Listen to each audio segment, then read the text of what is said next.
Ibintu bitatu bikwemeza kuba umukanishi mu Rwanda. Icyambere ugomba kuba uzi ubwenge kubijyanye n'ubukanishi. Icya kabiri ugomba kuba ufite uruhushya rwa burundu gutwara ikinyabiziga.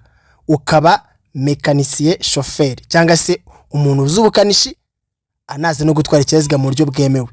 Gatatu ugomba kuba ufite imbaraga zijyanye n'akazi ukora. Ntabwo ushaka kuba umukanishi utazi no guterura n'ipine nibura ngo urishyire modokari batagombye kuzagufasha. Ikindi kandi umwuga w'ubukanishi wigirwa ahantu hasanzwe hakorerwa ibinyabiziga mu magaraje cyangwa se nka Nyabugogo n'amagaraje akomeye.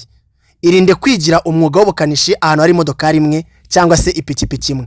Iwacu muri Skills Driving and Language School wiga iwacu kavu ubonye perime ndetse ufite n'ubukanishi. Byibura amezi 3 ubasha gukanika ikinyabiziga ukanagitwara neza nta kibazo n'impungenge ufite.